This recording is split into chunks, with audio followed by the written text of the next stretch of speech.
Kadapa parliament నియోజకవర్గ పరిధిలో కడపకు వచ్చినన్ని నామినేటెడ్ పదవులు మరే నియోజకవర్గానికి రాలేదని Kadapa MLA Madhavi Reddy TDP polit bureau సభ్యులు ఆర్ శ్రీనివాసరెడ్డి అన్నారు.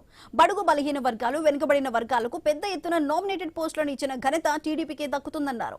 ఆంధ్రప్రదేశ్ రాష్ట్ర మత్స్య సహకార సంఘాల సమాఖ్య చైర్మన్ గా రామ్ ప్రసాద్ నియమితులు కావడంపై సంతోషం వ్యక్తం చేశారు. ఈ సందర్భంగా రెడ్డప్ప గారి దంపతులను సత్కరించారు.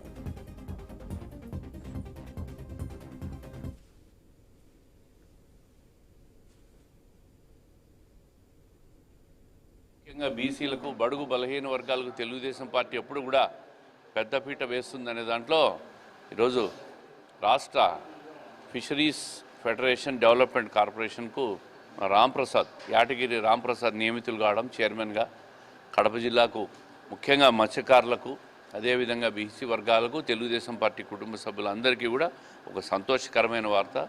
కడప నగరంలో కడప ఎమ్మెల్యేగా గెలిచిన తర్వాత మన మాధవిరెడ్డి గారు వీళ్ళందరినీ కూడా అనేక కార్పొరేషన్ డైరెక్టర్లుగా ఈ అధికారం వచ్చిన తర్వాత పదవులు ఇప్పించిందనే దాంట్లో ఎటువంటి సందేహం లేదు.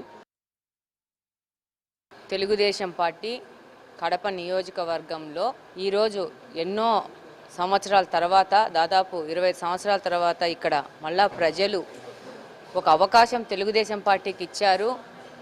ఇక్కడ ఎవరు ఊహించిన రీతిలో తెలుగుదేశం పార్టీకి పట్టం కట్టి ఇక్కడ ఎమ్మెల్యేని గెలిపించినందుకు ఇక్కడ తెలుగుదేశం పార్టీ మీద నమ్మకంతో, అభిమానంతో తెలుగుదేశం పార్టీకి పనిచేసిన వివిధ వర్గాలకి అత్యధికంగా కడప జిల్లాలోనే అత్యధికంగా పదవులు దక్కే విధంగా పనిచేశాము.